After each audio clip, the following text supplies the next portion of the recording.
Halo Mamang Bakuja dimanapun berada, kembali lagi dengan si aku di channel Tukang Usaha, channel yang membahas alur film mulai dari ujung barat sampai pulau tak terjamah Lifestyle. Bagaimana kabar kalian? Masih cari kerjaan meskipun gak ada panggilan? Sama.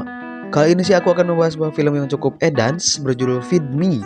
Film yang menceritakan seorang pria yang putus asa setelah ditinggal istrinya dan berakhir dengan cukup mewaukan. Bagaimana ceritanya? Sebelum kita masuk ke dalam alur ceritanya, bagi kalian yang belum subrek, jangan lupa tekan tombol subreknya dan tonton video ini sampai habis. Tanpa banyak cincong, langsung saja siapkan kopinya, nyalakan udutnya, dan ini dia, Feed Me. Di awal film kita akan diperlihatkan dengan seorang laki-laki bernama Jet. Sembari ngesot dan berlumuran darah, ia terlihat sedang berusaha kabur dari suatu rumah. Dan film Feed Me pun dimulai. Lalu kita akan diperlihatkan dengan dua polisi yang sedang akan memeriksa rumah kediaman Nyonya Freeman. Diketahui bahwa Nyonya Freeman pemilik rumah itu sudah beberapa hari tidak terlihat dan tidak ada kabar mengenai dirinya. Lantas hal inilah yang membuat kedua polisi itu pergi untuk memeriksa keadaan Nyonya Freeman tersebut. I'm so sorry about how I... Di sisi lain, laki-laki bernama Jet yang di awal film ngesot berlumuran darah terlihat gelisah, galau, merana dan sedang menelepon seseorang yang diketahui orang yang ia telepon adalah istrinya yang sudah tidak ada kabar berhari-hari. I love you. Kembali lagi kepada dua polisi yang sedang memeriksa kediaman Nyonya Freeman. Setelah mencium aroma minyak nyong-nyong di dalam rumah itu, mereka pun memutuskan untuk masuk dan memeriksa rumah itu. Ternyata Nyonya Freeman yang mereka cari sudah meninggal di atas kasurnya sendiri dan mulai mengeluarkan bau busuk. Tidak lama dari itu, dengan sigap polisi wanita yang memeriksa kediaman Nyonya Freeman terlihat sedang mengunjungi sebuah rumah. Dan ternyata rumah itu adalah rumah milik Jet yang ternyata Nyonya Freeman alias Liv yang meninggal itu adalah istrinya si Jet. Dan diketahui juga istrinya meninggal disebabkan sebuah penyakit langka yang menyebabkan lambungnya robek dan tidak bisa memakan apapun. Astonished just to see this many people. Singkat waktu, Jet terlihat sedang berpidato di pemakaman istrinya. Di dalam pidatonya, ia mengatakan kenangan-kenangan tentang istrinya di masa lalu sambil meneteskan cai panon. I would see happiness.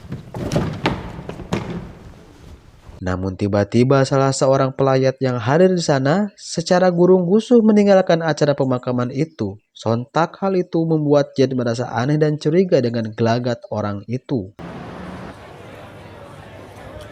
Setelah acara pemakaman istrinya selesai, Jet pun terlihat sedang berada di sebuah bar bernama Graham's Bar. Entrepreneur, confidant of many, the man of... Sambil minum minuman cap orang tua, terlihat pula orang yang meninggalkan acara pemakaman tadi juga sedang duduk di belakang Jet. Dan diketahui orang itu bernama Lionel Fleck. Hey buddy, can I get you a drink? Melihat Jet yang sedang depresi, Fleck pun menawarkan diri untuk mentraktir minum bersama si Jet.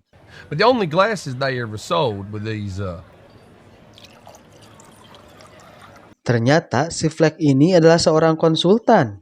Namun ia bukan seorang konsultan biasa, melainkan konsultan khusus menangani orang-orang yang sedang putus asa dan membantu mengakhiri hidupnya alias membantu orang untuk melakukan bunuh diri. Dan yang lebih anehnya lagi, setelah ia menawarkan jasa untuk membantu orang bunuh diri, ia meminta izin untuk menyantap tubuh dari konsumennya sendiri. What is it that you want? What if I said I could take it all away? Dirasa Fleck adalah orang yang aneh, Jet pun memutuskan untuk mengakhiri obrolan mereka dan pergi pulang. Meeting you, Lionel.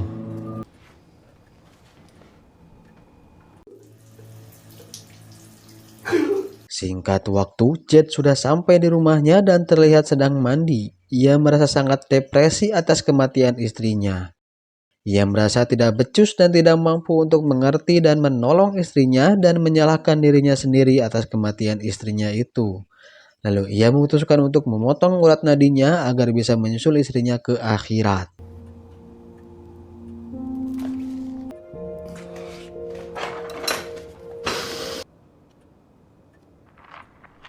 Namun sebelum ia memotong urat nadinya, ia teringat atas tawaran Fleck yang menawarkan jasa untuk membantunya melakukan bunuh diri. Sontak ia pun langsung menghubungi Fleck dengan nomor yang ada di kartu namanya. Assisted suicide. Jed, How about the outside in? So, you want to eat me? I'll be back at Graham's bar from 6 p.m. tomorrow. Keesokan harinya, sebelum Fleck menemui Jed di Graham's Bar, ia bertemu dengan seorang wanita asal Indonesia negeri kita tercinta bernama Alex. I'm Alex. Sorry. Lionel. That's me. Singkat waktu, Jed dan Fleck pun bertemu di Graham's Bar. Di sana mereka duduk berdua dan membicarakan soal bunuh diri yang sebelumnya mereka bicarakan. Dan setelah Jed menyetujui dan menandatangani kontrak, mereka pun pergi ke rumah Fleck. Setelah mereka sampai di rumah Fleck, Fleck mengajak Jed untuk melihat-lihat ruangan yang ada di sana sebelum Fleck melakukan tugas pertamanya. There's that. Bermuda? Meet me back in the living room. Lalu setelah mereka sampai di sebuah ruangan yang terdapat ranjang dan baju pasien, Fleck pun menyuruh Jed untuk mengganti pakaiannya dengan pakaian pasien itu. Alongside the day job. Check it out. Singkat waktu, Jed dan Fleck pun sudah bersiap untuk melakukan sesuatu kepada tubuh Jed guna membantu Jed untuk bunuh diri. Bear with me, Jed. What are you doing? Feel.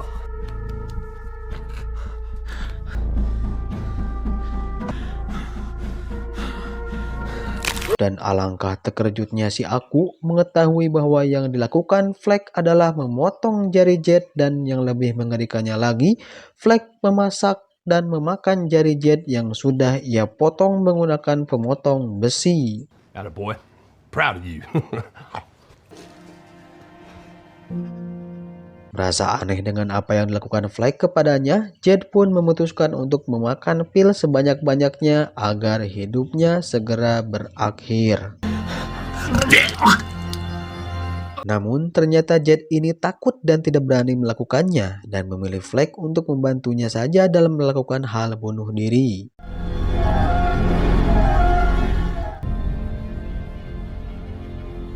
Keesokan harinya, Fleck yang mengetahui bahwa Jed hendak melakukan bunuh diri tanpa sepengetahuannya, ia pun murka dan pergi ke kafe milik Alex dan menceritakan kekesalannya itu. A breach of contract.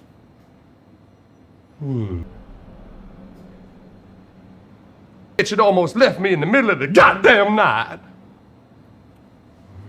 What's wrong, Lionel? Di sisi lain, Jed yang baru saja bangun dari tidurnya memutuskan untuk membeli ikan Fleck yang mati gara-gara Jed mementahi ikan itu sebelumnya.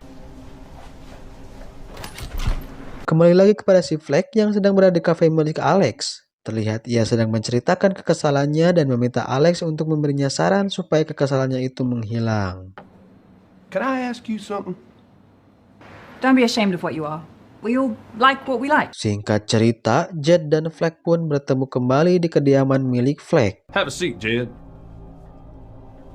Pada waktu itu, Fleck dengan memegang gergaji besi terlihat marah akibat ulah Jed yang hendak minum pil untuk mengakhiri hidupnya. Here. Kettle corn. Look, I just felt... This is not the way, buddy. Namun pada saat itu Jed mengira Fleck marah karena ikan koki milik Fleck mati karena ulah Jed. Dan Jed pun meminta maaf dan memberi dia sebungkus berondong jagung untuk menebus kesalahannya. Your arm.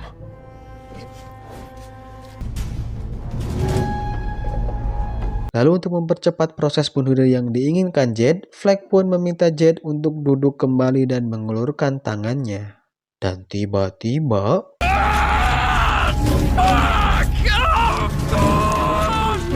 Fleck menggergaji tangan Jed dengan gergaji besi tanpa memberi Jed obat bius. Sontak Jed pun berteriak kesakitan. Dirasa tangannya susah untuk digergaji, Fleck pun menarik tangan Jed sampai putus agar lebih cepat terpotong. Dan yap, setelah tangannya terpotong, Fleck langsung membawa tangan itu ke dapur dan menyisit dagingnya yang lalu ia panggang layaknya barbeque daging sapi kurban lalu menyantapnya. Anjim, muringkak aing. Well, fuck me, you taste great. Mr. Lionel Flack, 111 Alpha Quilter House. Scene berpindah memperlihatkan dua sheriff yang sedang berada di dalam mobil dan mendengar laporan kegaduhan di kediaman Fleck. Kembali kepada Fleck yang sedang memakan daging milik si Jed. Setelah ia merasa puas dengan memakan daging fresh langsung dari tangan Jed, ia pun mengatakan bahwa kita adalah apa yang kita makan. Artinya, ketika manusia yang memakan daging binatang, maka manusia adalah makhluk teratas di rantai makanan. Lalu Fleck yang memakan daging manusia adalah pemegang rantai teratas dari urutan rantai makanan. Then why would we want to be anything less? Hello, this is the police. Can you open up, please? Lalu tidak lama dari itu terdengar suara ketukan pintu yang ternyata dua polisi yang mendapat laporan kegaduhan sebelumnya sudah sampai di kediaman Fleck. Sontak hal itu membuat Fleck takut dan cepat-cepat membereskan semuanya dan membawa Jed ke kamar mandi dan menyimpannya di sana. Again? Are you Lionel Flack? What's this all about, officers? We are sorry to... Pada saat kedua polisi itu menanyakan beberapa hal kepada Jed tentang laporan yang mereka dapatkan, terlihat Fleck berpura-pura sedikit tuli dan beralasan kegaduhan yang terjadi adalah akibat suara TV yang ia besarkan agar terdengar. Can I use your loo? What's that now? The bathroom. Mendengar hal itu, kedua polisi itu pun hendak meninggalkan Fleck. Namun sebelum mereka meninggalkan Fleck, polisi wanita meminta izin untuk pergi ke toilet terlebih dahulu. Alangkah beruntungnya Fleck, Jed yang sedari tadi berada di toilet tidak terlihat oleh polisi wanita itu. Singkat waktu, polisi wanita itu kembali ke ruangan tengah dan melihat temannya yang sedang memakan daging yang ada di atas meja itu. Fuck me, come on, Sarge. Dan mereka tidak mengetahui bahwa daging itu adalah daging dari tangannya si Jed. Ever tasted. No, honestly, This is Michelin Starville. That's really good. Setelah kedua polisi itu pergi, Fleck pun membawa minuman cap orang tua untuk ia minum bersama Jed di kamar mandi untuk merayakan apa yang telah mereka lalui. Forgive me, Jed. Sambil curcol tentang masalah pribadi yang ternyata si Fleck ini adalah seorang pemalu dan takut untuk menyatakan cinta kepada gadis bernama Alex yang ia temui sebelumnya. She lost her head and went cold on me. Mendengar hal itu, Jed pun membantu Fleck agar bisa lebih percaya diri dengan apa yang ia punya dan memintanya untuk berfoto berdua bersamanya. I'll go and get it. And then we pose.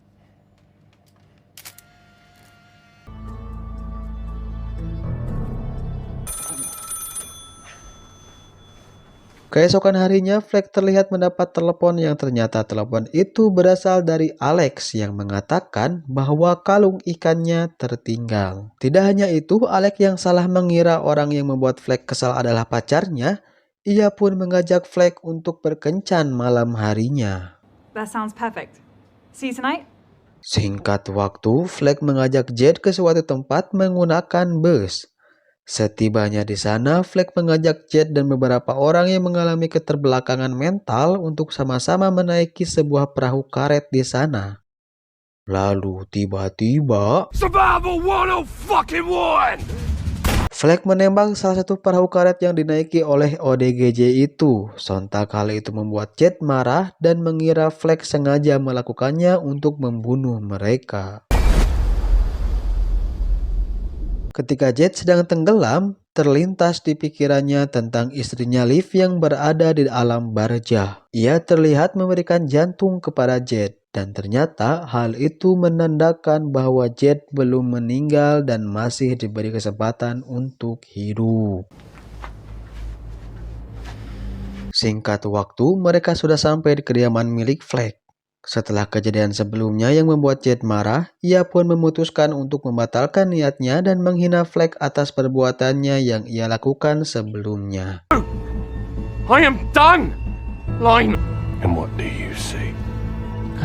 Ia mengatakan bahwa Fleck hanyalah seorang pengecut dan pemalu. Mendengar hinaan itu membuat Fleck naik pitam dan menghajar Jed lalu memberikan obat pelumpuh supaya Jed tidak bisa bergerak namun masih bisa merasakan sakit.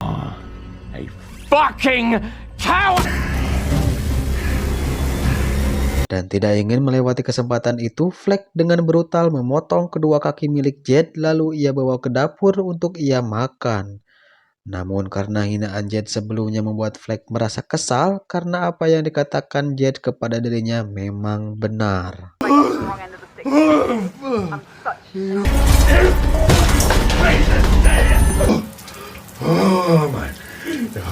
Singkat waktu, Fleck pun tiba di sebuah restoran bersama Alex. Fleck pada saat itu datang terlambat akibat murang-maring di rumahnya. Di sana mereka membicarakan hal-hal yang tidak penting seperti orang yang sedang kasmaran. Bahkan Alex sempat mengajak Fleck untuk pergi ke rumahnya dan bercocok tanam bersamanya. Namun sebelum mereka pulang, Alex meminta izin untuk terlebih dahulu pergi ke toilet. Dan pada saat Alex sedang berada di toilet, tiba-tiba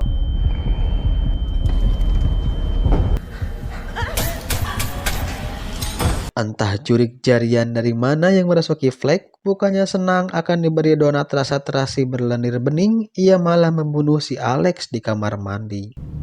Is this it? Only if you want.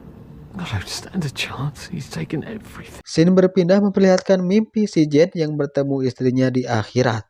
Istrinya Liv waktu itu mengatakan bahwa apa yang dilakukan Jed sangatlah bodoh. Lalu Liv meminta Jed untuk tidak menyerah selama jantungnya deg-degan. Kembali kepada si Fleck yang sudah sampai di rumahnya, ternyata Lionel Fleck bukanlah nama aslinya. Terbukti orang yang bernama Lionel Fleck sudah mati dan mayatnya sudah membeku di ruangan bersama Jed. Who is it? Lalu ketika Fleck hendak memasak sisa kaki milik Jed, dua polisi yang datang sebelumnya kembali datang dan menanyakan perihal tetangganya yang bernama Mary Huggins yang menghilang kepada Fleck palsu. Reported missing. Do you mind if we... Is to a bit of a drunken stupor with the work colleagues. And us? Showing you assigned, it's CAD 8127. Setelah menanyakan beberapa pertanyaan, dua polisi itu pun memutuskan untuk pergi dari rumah Fleck. Namun mendengar laporan bahwa ada seorang wanita yang ditusuk di WC di sebuah restoran yang tidak lain adalah Alex, polisi itu pun kembali ke rumah Fleck karena ada kesamaan ciri-ciri pelaku pembunuh dengan Fleck. Lalu diperkuat dengan noda darah yang menetes di sepatu polisi laki-laki itu yang ia dapat di rumah Fleck ketika hendak membuka pemanggang di dapur. CAD 8127, suspect last seen boarding the Northern Line. Scene berpindah kembali kepada Jed yang mulai bisa menggerakkan tubuhnya akibat dari obat yang diberikan Fleck sebelumnya. Lalu ia berteriak meminta tolong karena mendengar suara polisi di luar. It's locked, Jed. Do you know where I might find a key?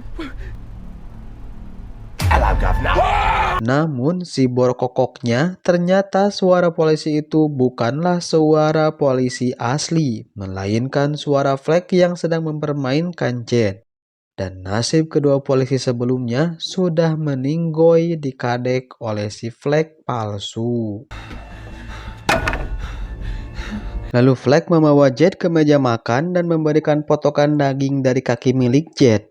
Namun mendengar bahwa bala bantuan dari polisi sudah hampir sampai, Fleck pun merekayasa semuanya dengan cara menembak peluru di pahanya seakan-akan Jedlah pelakunya. It's not gonna work. Namun kebodohan itu disangkal oleh Jed yang menunjukkan ketidakberdayaan dirinya karena hanya sisa tangan kirinya yang ada dan tidak mungkin melakukan pembunuhan.